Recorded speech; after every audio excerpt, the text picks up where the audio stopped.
the people of Niger Delta, we insisted that Kyari, at his retirement, he should retire. Kyari gave himself so many other years to stay. I would say, no. You are 60, you must retire. And when Kyari was to retire, we said, give us a Niger Delta son who understand the dynamics of oil production in Niger Delta. We have so much reserve, oil and gas reserve in Niger Delta, untapped. And Nigeria is indebted. We want somebody who can relate with communities and ensure that there's higher production. We have somebody who understands the refining process so that the refineries will work. We have somebody who understands the seismic operations for the oil activities, the oil companies to know where the reserves are. And this was our outcry. And we have somebody who understands the community, who knows the plight of the community. We have a lot of damage. Our ecosystem has been damaged. Our environment has been polluted. We have air pollution, we have sea pollution, and we have land pollution. So we need somebody who will be able to appreciate what the communities are going through. And therefore, we insisted, give us a Niger Delta person. Instead of giving us that, Kyari technically retired the Niger Delta people who are close to him, who are GGM, who are GEDs.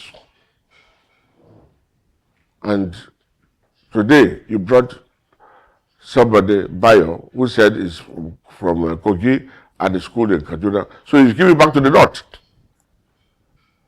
And a Yoruba-speaking person. We that are producing the oil, they don't want to give us the GMD position. Whereas the Ministry of Water Resources has been allocated to the north.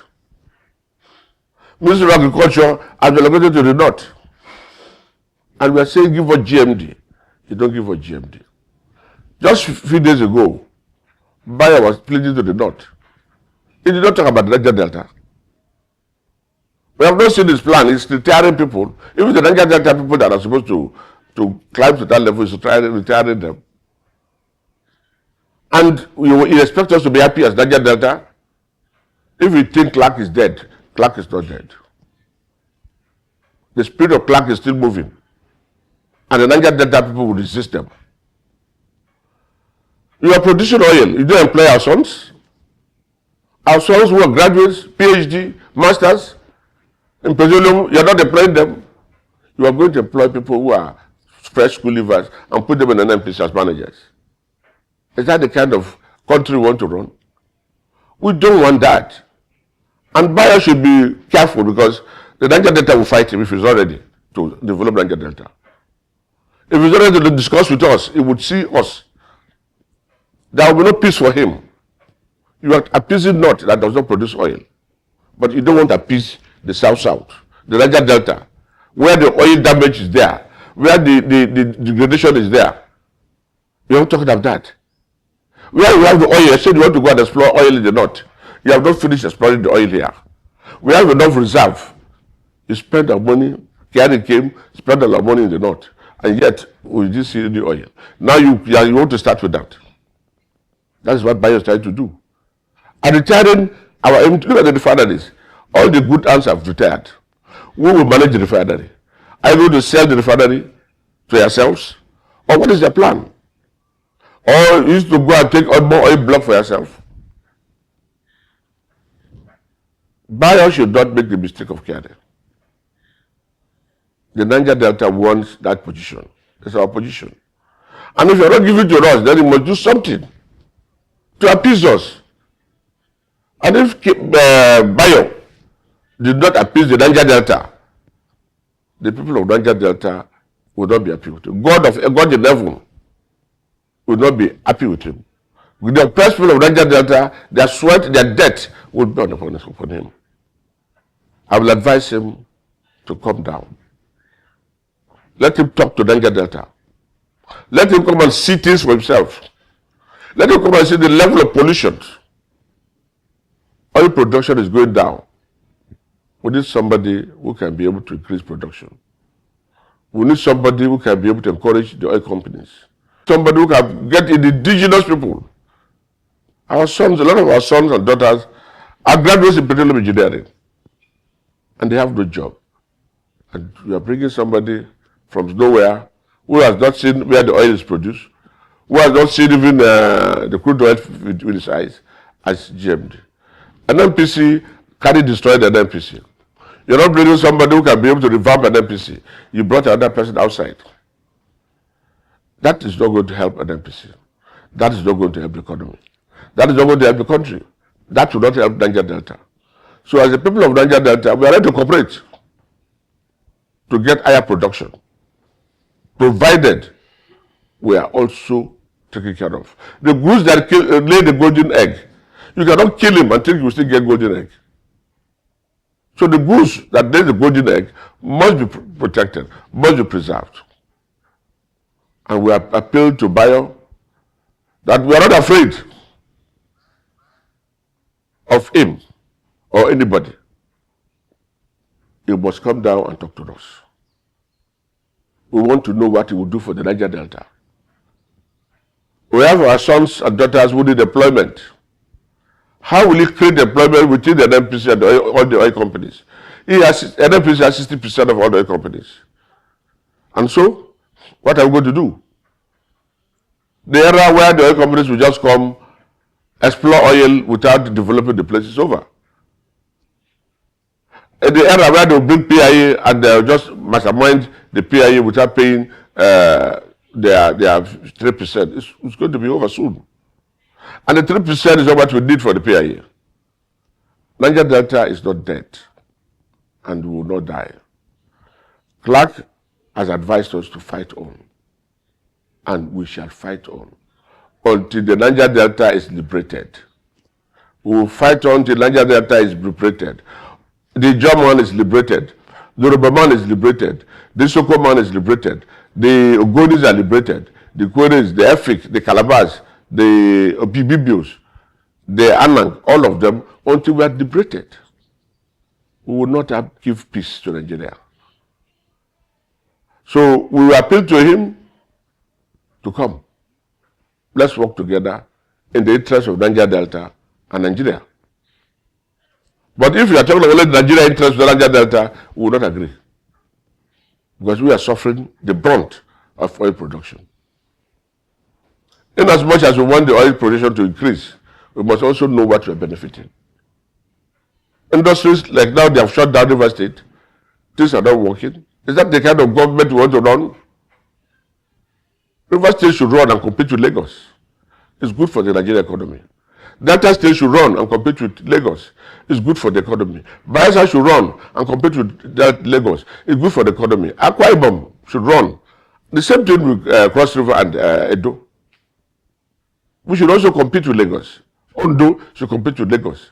Imo should compete with Lagos. Abia, because they have the golden egg. So these are the things we need. So if the MD of NNPC did not realize these dynamics, and if he thinks it is butter and bread, or bread and tea, we will not accept. So he should be warned, and they must know that this is what we stand for, and we must continue to agitate for it. The Port Harcourt Refinery is not working. The Warri Refinery is not producing, as at this moment. And I think they don't want them to produce. That is why they are starving them with funds. We hear big numbers, but those are not there. The Warri Refinery is owing people, the Port Harcourt Refinery is owing people. Dangote is the only company that is producing. And because they are still interested in importing with finished product, they are trying to play the regulatory role, which is not supposed to be their role. I know this year, the refinery in Akwa Ibom built by this other company will start production. If the NNPC is serious with the refineries in River State and Bayelsa and the Delta State, that's one refinery, Pro-Wike refinery, and if they are working, I'm sure the price will crash, because Dangote will always lead them to crash the price. Dangote wants to sell. He has very big volume. the Warri Refinery will produce. And if they crack the Warri Refinery, they can even produce more than what they're supposed to produce. And if Harcourt also is cracked, they can also go more than 200,000 barrels.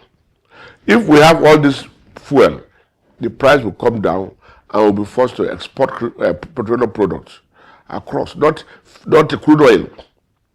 We will export crude oil, we can also export petroleum to other West African countries. That will help our economy.